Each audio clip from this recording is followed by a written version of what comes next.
Let's talk about the components of what makes up a whipped cream dispenser. This is the bottle of the dispenser. Whipped cream bottles are typically either an aluminum, stainless steel, and the sizes range from a half pint or quarter liter, a 1 pint or half liter, and a 1 quart or full liter. Next is the dispenser head. Now, dispenser heads are usually made up of a composite plastic, aluminum, or a stainless steel. Regardless of the material though, it is strongly recommended that the heads are washed by hand, not in the dishwasher. This will avoid any degradation. Now let's take a look at the inside of the dispenser head. Inside you will find a head gasket and a head valve. The gasket is inserted into the head in order to give a proper seal on the whipped cream dispenser. It is important that the gasket is properly seated in order to assure an adequate seal. Options for gaskets are rubber or silicone. Now, the silicone gaskets are usually used for preparation of warm or hot foams. This just gives you a few more options. The head valve is a simple seal with an entrance hole. The pressurized cream will dispense through the valve tip of the dispenser. Now, many models allow for the removal and cleaning of the head valves.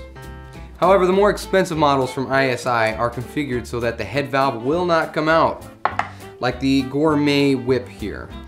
The head valve cannot be removed, so don't try it, because you'll break it. Unfortunately, there is no standard head valve size, so it's very important to verify the head valve that is correct for your whipped cream dispenser. The head gaskets also come in variable sizes. So again, very important to verify what size is correct for your dispenser. Next are the tips. Now, the tips are typically made out of plastic. The ISI tips actually screw directly onto the head, whereas some models, like the Mosa, screw on with a different accessory or what's called a coupler. Now, normally the tips are straight or tulip shape. The cartridges are pierced by a pin that is installed in the whipper head by the factory. These are never to be removed or changed by the user. The pin pierces the cartridge and gas enters into the bottle through the piercing pin. Finally, there is the cartridge holder, this little guy right here. Now, its function is fairly simple. Just as it's called, it holds the cartridge.